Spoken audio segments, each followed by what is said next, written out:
Hello everyone. In this tutorial, we will see how to log in to your site admin dashboard. First of all, open a web browser.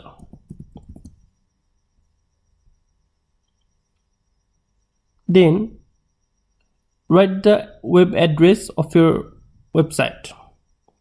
In this scenario, I'll write demo.silicon.com. You write your own website address.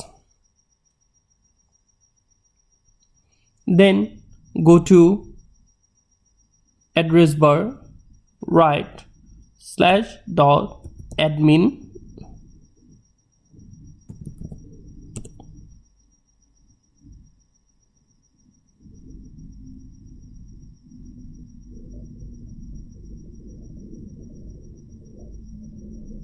Now you can see your login page. Write your username. I'll write admin and then write your password. If you want to save your password, just check this box.